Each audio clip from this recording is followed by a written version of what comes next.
Saya belum pernah mendapatkan pembenaran dari Ki Haji Hasyim Asy'ari membenarkan tahlilan selamatan.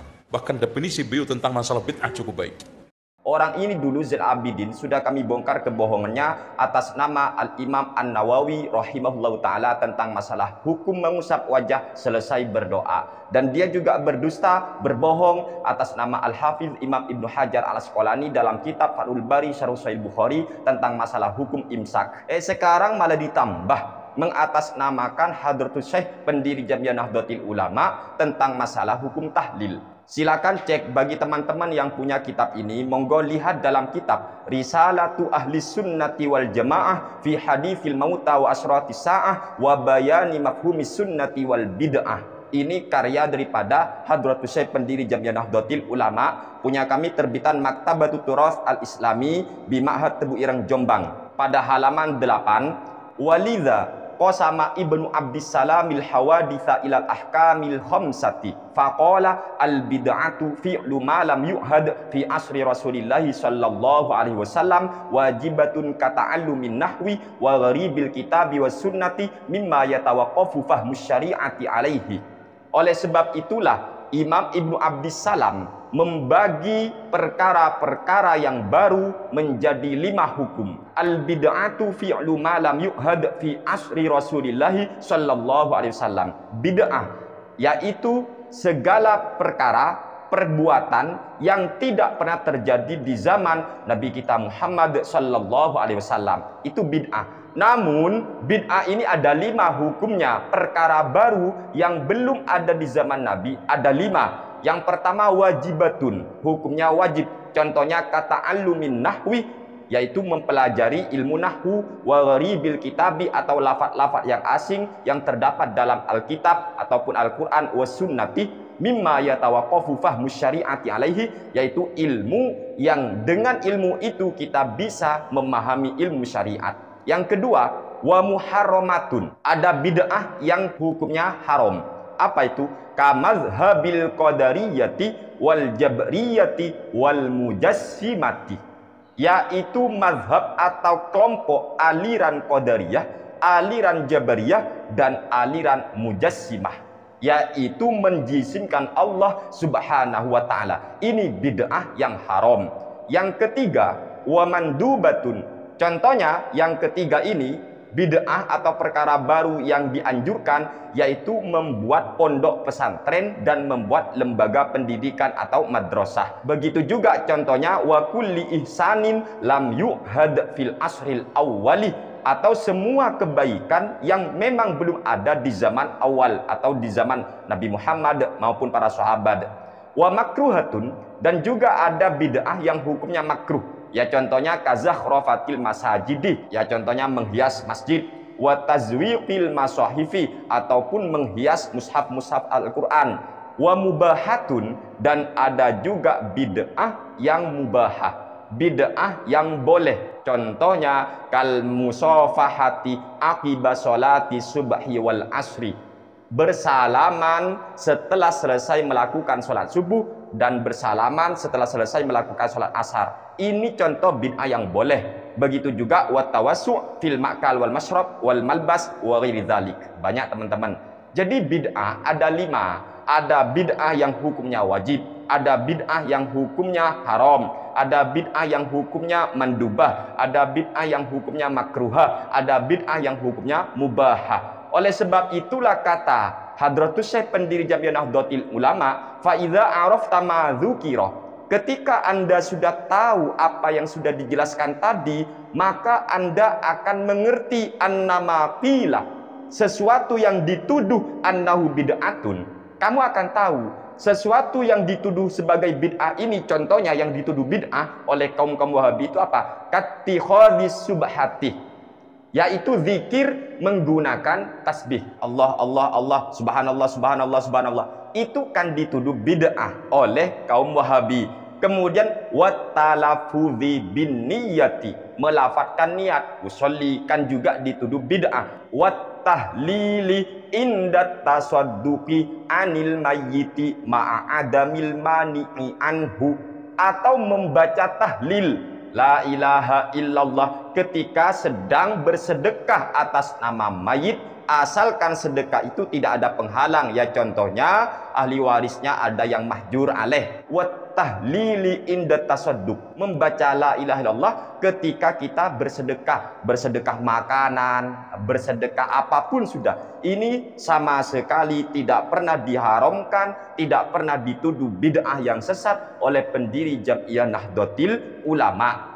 Kemudian bahkan bagaimana mungkin Hadratus Syekh pendiri Jam'iyah Nahdlatul Ulama akan mengharamkan tahlilan, tidak mau membenarkan tahlilan, sementara di kitab Risalatu Ahli Sunnati wal Jamaah ini tepat pada halaman 39 sampai halaman ke-40 dilanjut oleh beliau bahwasanya wa anna ahlas sunnati ittafaqu ala annal amwata yantafi'una min sa'il ahya'i bi amrayni. Ulama ahli sunnah sungguh telah sepakat bahwa mayit-mayit itu bisa ngambil manfaat dari perbuatan orang-orang yang masih hidup dengan dua perkara. Yang pertama, ahaduhuma ma tasabbaba ilaihil mayyitu fi hayatihi, yaitu si mayit itu ketika masih hidup menjadi penyebab perbuatan itu. Wathani, yang kedua, du'aul muslimina, orang muslim mendoakan si mayit, manfaat untuk si mayit. Kemudian begitu juga istighfarnya orang muslim untuk si mayit, maka juga bisa. Waswadaqah, sedekah atas nama mayit, nyampe. Wal hajju anhu, menghajikan si mayit, nyampe. Wakhtalafu fil ibadatil badaniyati, namun ulama ahli sunnah masih berselisih pendapat tentang hukum daripada ibadah yang dilakukan oleh organ tubuh, kasaumi wassolati wa qiraatil qur'ani wa zikri. Contohnya pahala puasa, pahala sholat, pahala ngaji Quran, pahalanya zikir. Fadhahaba jumhurus salafi ila wusuliha, maka jumhurus salaf, mayoritas ulama salaf berpendapat pahala tadi sampai kepada mayit. Pahalanya puasa nyampe pada mayit, pahalanya sholat nyampe pada mayit, pahalanya ngaji Quran nyampe pada mayit, pahalanya zikir nyampe pada mayit. Ini kata Hadratus Syekh pendiri Jam'iyah Nahdlatul Ulama dengan mengutip pandangan jumhurus salaf ila wusuliha, semua sampai, dan menghadiahkan pahala ngaji Quran atau zikir. Inilah Pak yang kita sebut dengan tahlilan. Lalu dilanjut oleh beliau, wa dhahaba ba'du ahlil bid'ah ila adami wusuli syai'in albattata la du'a wala ghairih. Namun sebagian ahli bid'ah, ini justru ya yang disebut sebagai ahli bid'ah, sebagian ahli bid'ah berpendapat semua itu tadi itu tidak bisa nyampe. Ini sebagian ahli bid'ah yang ngomong begitu, tidak nyampe sama sekali, baik doa maupun yang lainnya, gak ada yang nyampe itu, kata sebagian ahli bid'ah. Ini ahlu bid'ah yang ngomong begitu. Wa qauluhu mardudun bil kitab wa sunnati, tapi pendapat sebagian ahlu bid'ah tadi itu ditolak dengan berdasarkan Al-Quran dan sunnah Nabi Muhammad sallallahu alaihi wasallam. Wastidlaluhu biqaulihi ta'ala, sedangkan istidlal, hujjah, dalih yang dijadikan sebagai pengharaman ataupun tidak menyampaikannya pahala ngaji, pahala ini tidak sampai kepada mayit, dalil mereka ternyata firman Allah Subhanahu wa taala yang berbunyi wa allaisa lil insani illa ma sa'a, sesungguhnya manusia tidak mendapat apapun kecuali dari apa yang dia usahakan sendiri. Ini madfu'un, pandangan seperti ini, istidlal yang begini itu madfu, ditolak, gak bisa dibenarkan. Sebab bi annahu subhanahu wa ta'ala, sebab Allah subhanahu wa ta'ala dalam ayat tadi lam yanfa intifa'ar rajuli bisa'i ghairihi, Allah sama sekali tidak mentiadakan seseorang bisa ngambil manfaat dari perjuangan ataupun usaha orang lain. Gak seperti itu. Wa innama nafamil ka ghairi sa'ihi, yang dimaksud firman Allah tadi ternyata hanyalah Allah menafikan usaha orang lain dimiliki oleh orang lainnya. Gak iso. Wa amma sa'yu ghairihi fahuwa milkun lisa'ihi, usaha orang lain otomatis menjadi milik pelakunya, milik orang yang beribadah tadi. Namun fa insya'a ayyabdzulahu li ghairihi wa insya'a ayyubqiyahu li nafsihi wa huwa subhanahu wa ta'ala lam yaqul innahu la yantafi'u illa bima sa'a. Tapi ketika orang yang beribadah, orang yang berusaha tadi Pak, ingin mentasarufkan, ingin memberikan pahala bacaannya, pahala kiroahnya, pahala ngajinya, pahala zikirnya kepada orang lain, ya monggo, itu sampai dalam pandangan jumhurus salaf. Namun kalau dia hanya untuk dirinya sendiri, ya juga monggo. Intinya kata beliau Hadratus Syekh pendiri Jamiah Nahdlatul Ulama, Allah sama sekali lam yakul, tidak berfirman sesungguhnya orang lain itu tidak bisa mengambil manfaat.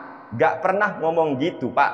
Gak bisa ngambil manfaat dari perbuatan orang lain, gak pernah. Oleh sebab itulah ayo kita jujur Pak, kalau kita mau mengutip pandangan Hadratus Syekh pendiri Jamiah Nahdlatul Ulama atau Kiai Muhammad Hasyim Asy'ari, jangan pernah membohongi umat Islam.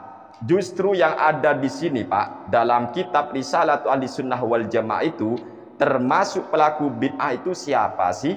Di sini pada halaman yang ke-9, ketika beliau membuat suatu bab atau faslun fi bayani tamassuki ahli Jawa bi madhhabi ahli sunnati wal jamaah wa bayani ibtida'i zuhuril bid'ah wa intisyariha fi ardi Jawa wa bayani anwa'il mubtadi'in al mawjudina fi hadzal zaman. Ini fasal tentang dulu itu Pak, penduduk Jawa berpegang teguh dengan madhab ahli sunnah wal jamaah, dan penjelasan awal mula nampaknya bid'ah dan tersebarnya bid'ah di tanah Jawa, sekaligus penjelasan macam-macam pelaku bid'ah yang terjadi di zaman ini, di zaman eranya Kiai Muhammad Hasyim Asy'ari. Lalu siapa saja mereka itu?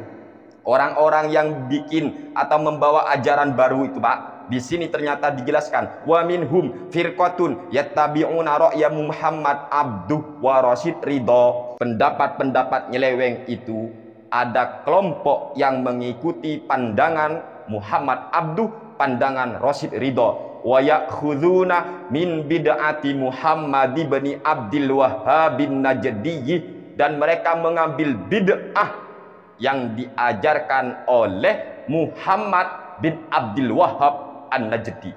Siapa itu Muhammad bin Abdul Wahhab? Sanjungan kaum Wahabi. Ini justru oleh pendiri NU, inilah penyebar bid'ah yang diambil oleh penduduk Jawa. Pandangan atau bid'ah yang dilakukan oleh Muhammad bin Abdul Wahhab An-Najdi wa Ahmad bin Taimiyah wa tilmizaihi Ibnul Qayyim wa Bani Abdil Hadi, dan bid'ah yang dilakukan oleh Ahmad bin Taimiyah yang kita kenal Ibnu Taimiyah, dan dua muridnya Imam Ibnu Taimiyah yang bernama Ibnul Qayyim dan Ibnu Abdil Hadi. Faharamu ma ajma'al muslimuna ala nadbihi. Mereka mengharamkan sesuatu yang oleh kaum muslimin disepakati sesuatu itu sunnah. Apa itu yang dilarang? Apa itu yang diharamkan oleh kelompok seperti ini? Wa huwa as-safaru li ziyarati qabri Rasulillah sallallahu alaihi wasallam. Mereka melarang safar, mereka melarang ziarah ke kuburan Rasulullah sallallahu alaihi wasallam. Ini Pak, wa khalafuhum fi ma dzukira wa ghairihi.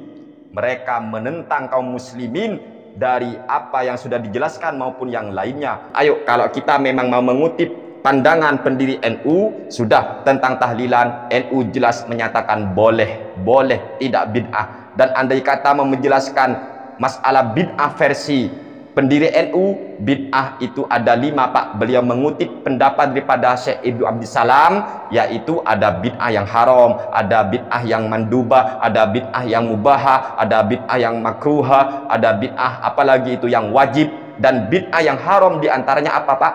Pandangan atau pendapat kelompok atau mazhab Qadariyah, Jabriyah, dan Mujassimah. Orang-orang yang menjisimkan Allah. Allah punya sifat fisik, itu haram hukumnya. Bahkan sudah berkali-kali kami katakan, orang yang menjisimkan Allah kafir menurut ulama ahli sunnah wal jamaah dan 4 mazhab ahli sunnah wal jamaah atau 4 mazhab fikih, Imam Abu Hanifah, Imam Malik, Imam Asy-Syafi'i maupun Imam Ahmad bin Hambal. Semoga kita oleh Allah dijauhkan dari sifat berbohong, apalagi seorang ustadz ya, seorang ustadz apalagi digelari ustadz sunnah katanya. Pertanyaannya, mana ada ustadz sunnah membohongi umat Rasulullah Sallallahu Alaihi Wasallam? Sunnah opo? Itu namanya bukan ustadz sunnah, tetapi ustadz sunnat, tukang nyunat kitab. Wallahu a'lam bishawab. Wassalamualaikum warahmatullahi wabarakatuh.